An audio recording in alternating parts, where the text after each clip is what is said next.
I want you to fail.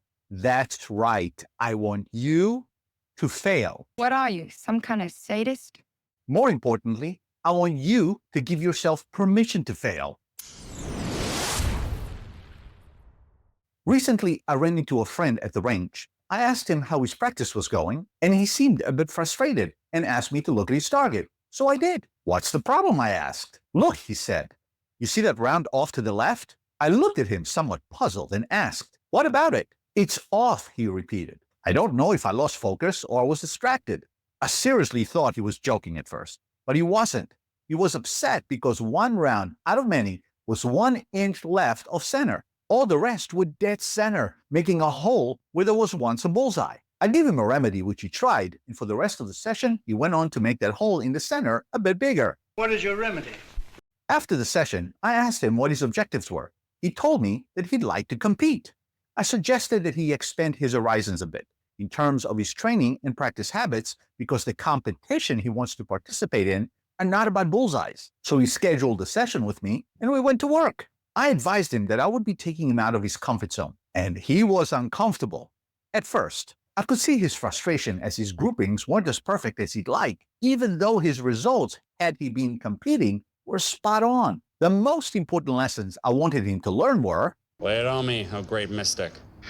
Number 1, train appropriately for your objectives. If bullseyes are the objective of the competition, then you have that covered. But if the competitions you want to participate in require moving and shooting under different conditions, and the target area is more generous, then train for that. Number 2, you've all heard the term, no pain, no gain. I don't like pain. If you want to improve your performance and be competitive, getting out of your comfort zone is a given. Oh, come on, man. The range is the place to do it.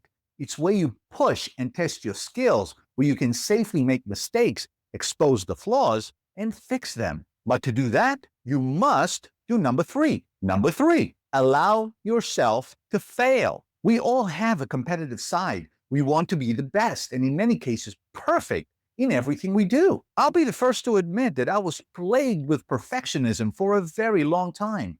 It hindered my progress because I overanalyzed and was afraid to make mistakes. I was comfortable being comfortable. And what's wrong with that? It's when I started being comfortable with being uncomfortable that I began to progress more rapidly.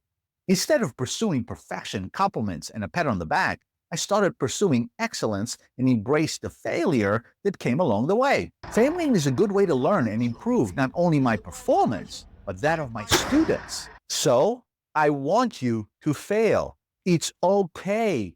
Give yourself permission to fail. If you don't, you'll stay stuck in the same rut and convince yourself somehow that you have it under control, and if something happens outside of your bubble, you'll figure it out. If you only use guns for recreation and want to change nothing, no harm done. But if you want to protect yourself and your loved ones, is that a chance you're willing to take? That's a very good question. If you enjoyed this video, please smash that like button, subscribe to the channel, and watch the next video right here. Train hard, often, and safely, and I'll see you at the range.